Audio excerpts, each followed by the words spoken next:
어떤 사람이 있었는데 그는 늘 하나님 없이는 살 수 없다라고 말하였습니다. 그런데 하루는 그가 목사님에게 찾아와서 이렇게 말했습니다. 목사님, 저는 오늘 굉장히 새롭고 놀라운 사실을 발견했습니다.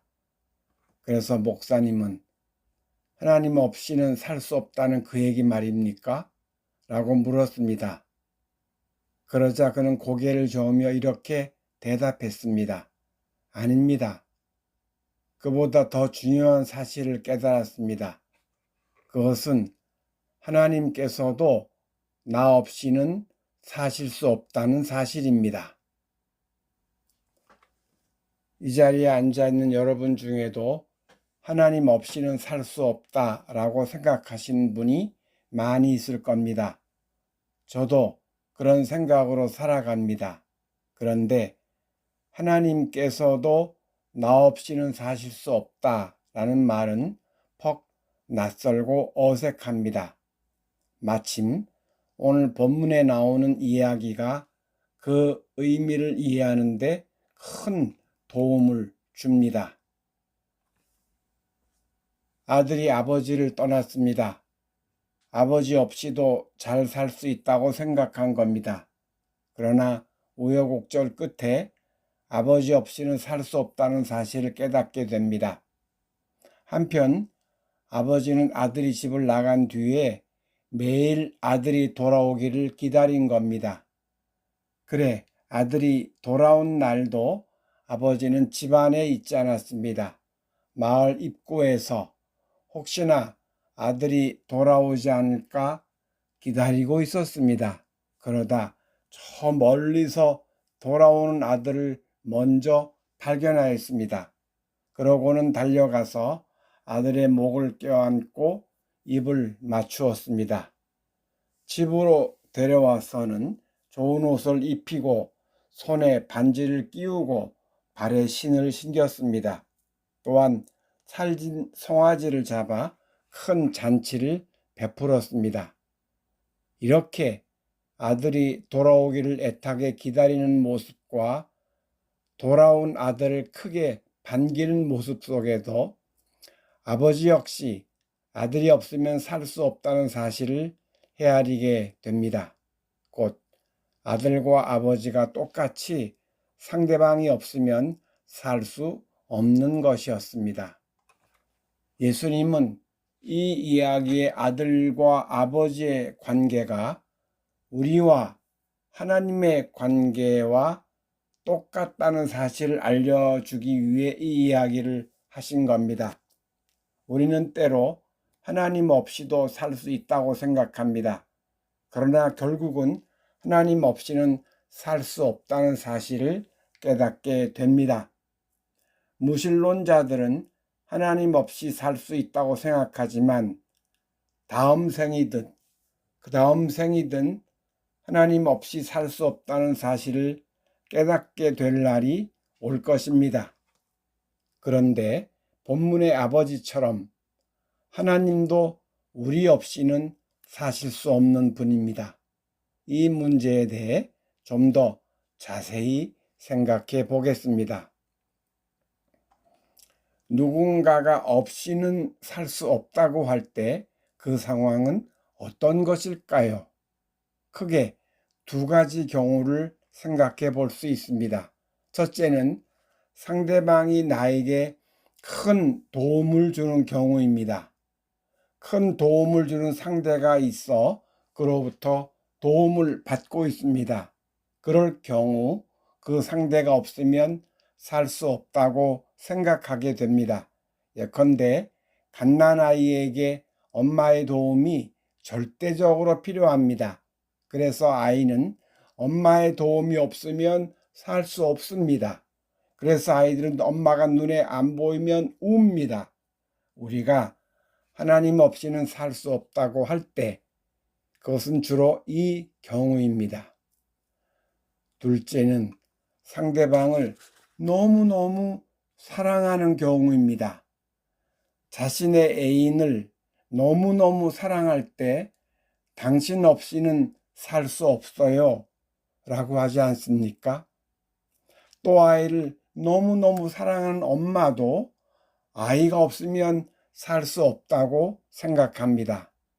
하나님께서 나 없이는 사실 수 없다고 하는 것은 바로 이 경우입니다. 하나님은 나의 도움을 필요로 하지 않습니다. 대신 나를 너무너무 사랑하시기에 내가 없으면 안 되는 겁니다.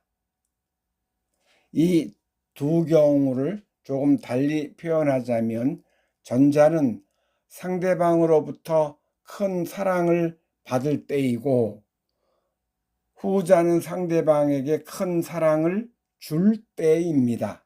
그러니까 큰 사랑을 받는 쪽이나 큰 사랑을 주는 쪽이나 똑같이 상대방 없이는 살 수 없다고 생각하는 겁니다.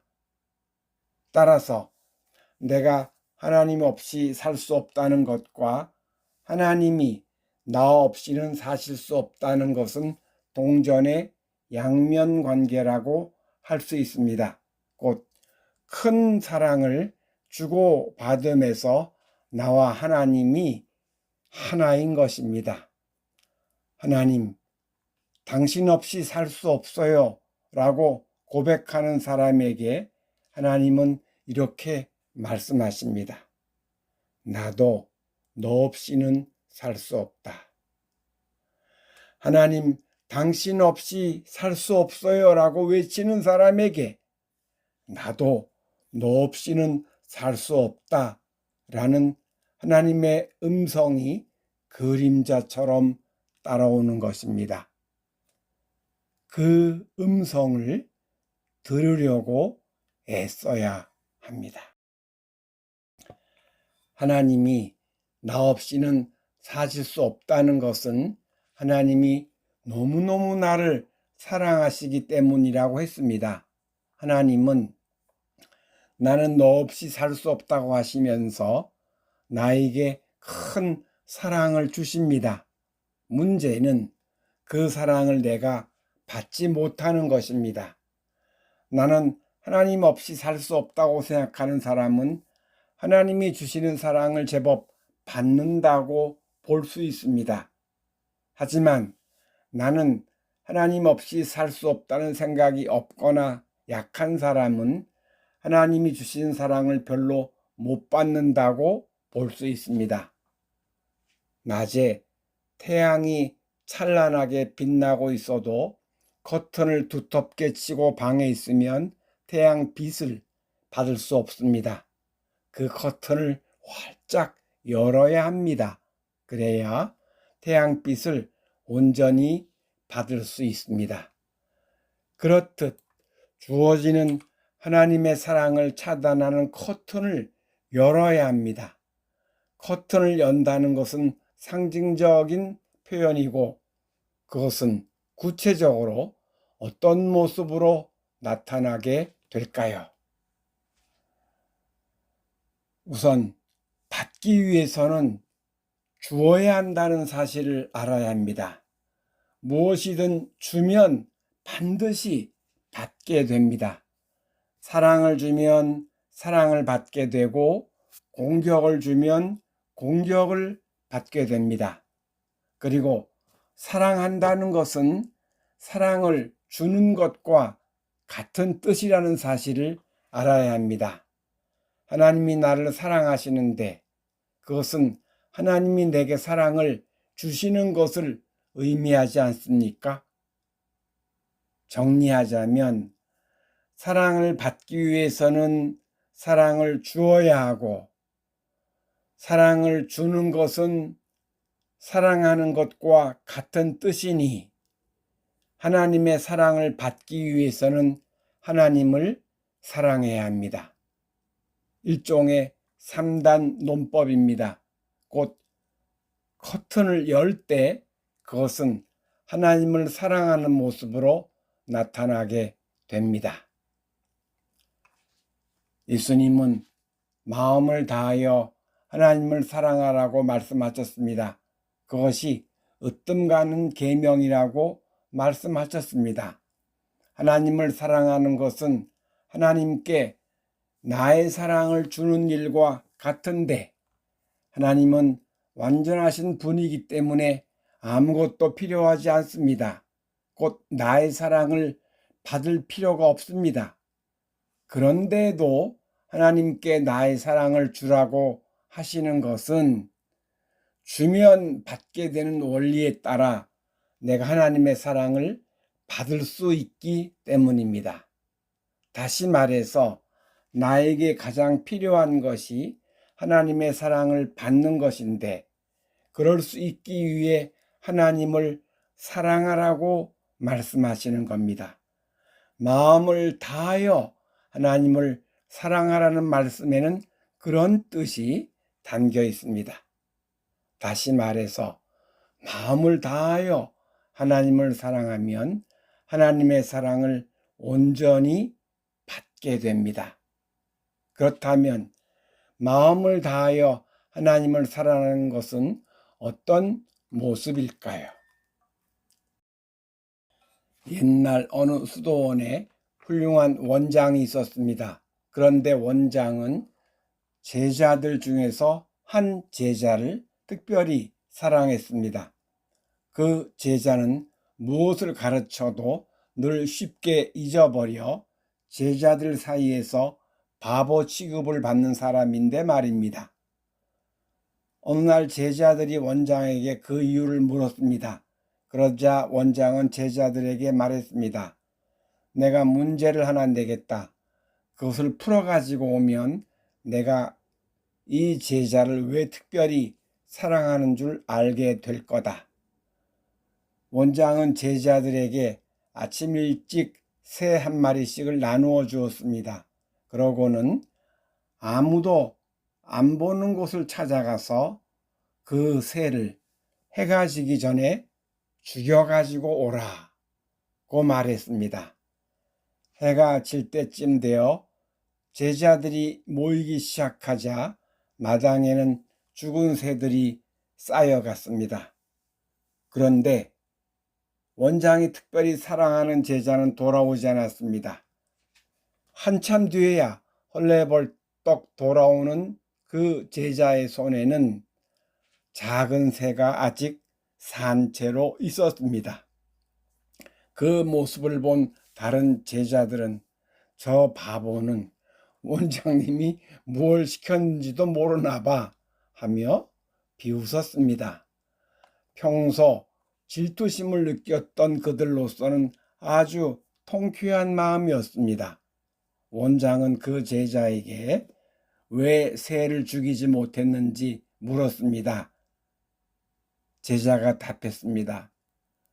원장님은 아무도 안 보는 곳에서 새를 죽이라고 하셨잖아요. 그런데 아무리 으슥한 곳을 찾아가도 거기에는 하나님이 보고 계셨고, 아무리 조용한 곳을 찾아가도 거기서도 하나님이 보고 계셨어요. 그래서 새를 죽일 수가 없었습니다. 수도원에서 수도를 하는 제자들이었으니 그들은 하나님이 무소부재하신 분임을 알고 있었을 겁니다. 그러나 그것은 머릿속의 지식일 뿐 그 사실을 삶에 제대로 적용하지 못했던 겁니다. 하지만 원장의 총애를 받던 제자는 달랐습니다. 언제 어디서나 늘 하나님의 임재를 느끼며 살았던 겁니다. 그러기에 그에게 아무도 보지 않는 곳이란 있을 수 없었던 겁니다. 보통 아무도 보지 않는 곳이라고 할 때 눈에 보이는 사람만을 생각합니다. 그런데 그 제자는 눈에 보이지 않는 하나님을 포함시킨 것입니다. 곧 하나님은 그에게 생생한 실제였던 것입니다. 여러분에게 몹시 사랑하는 사람이 있다고 해보십시오. 유행가 가사처럼 안주나 서나 늘 그 사람을 생각하며 살지 않겠습니까? 그렇듯 마음을 다하여 하나님을 사랑하게 되면 늘 하나님을 생각하며 살게 됩니다. 그것은 늘 하나님의 임재를 느끼며 살아가는 모습으로 나타나게 됩니다. 다시 말해서 마음을 다하여 하나님을 사랑하면 늘 생생한 하나님의 실제를 느끼며 살게 됩니다. 한 제자가 비록 머리가 둔하지만 그만이 마음을 다해 하나님을 사랑한다는 것을 원장은 알았던 겁니다. 그리고 그것은 자연스럽게 생명을 죽이지 못하는, 생명을 사랑하는 모습으로 나타나게 됩니다. 늘 하나님을 생각하며 사는 것, 늘 하나님의 실제를 느끼며 사는 것, 그것이 마음을 다하여 하나님을 사랑하는 길이라고 했습니다. 그러면 우리는 하나님의 크신 사랑을 받게 됩니다. 그 사랑을 받아본 사람은, 그 사랑을 경험한 사람은 나는 하나님 없이는 살 수 없다 라고 고백하게 됩니다. 감사한 마음으로 고백하게 됩니다. 어떤 사람이 사랑하는 애인에게 난 당신 없으면 살 수 없어요 라고 말한다면 그는 지금 그 애인으로 인해 무척 행복한 상태일 겁니다. 그와 같이, 아니 그 이상으로 나는 하나님 없이 살 수 없다는 생각을 품고 살아가는 사람은 참으로 복됩니다. 그것은 그가 지금 하나님의 사랑을 받고 있음을 뜻하기 때문입니다. 하나님의 사랑을 경험하기 때문에 그런 생각을 하는 겁니다. 그는 인생에서 그 무엇과도 바꿀 수 없는 하나님 사랑의 가치를 경험적으로 아는 것입니다. 여러분이 하나님, 당신 없이는 살 수 없어요 라는 고백을 품고 살아가시기 바랍니다. 그리고 그 뒤를 그림자처럼 따라오는 나도 너 없이는 살 수 없다는 하나님의 음성을 들으시기 바랍니다. 그리하여 영원히 하나님의 사랑을 받으며 행복한 삶 살아가시기 바랍니다. 기도하시겠습니다.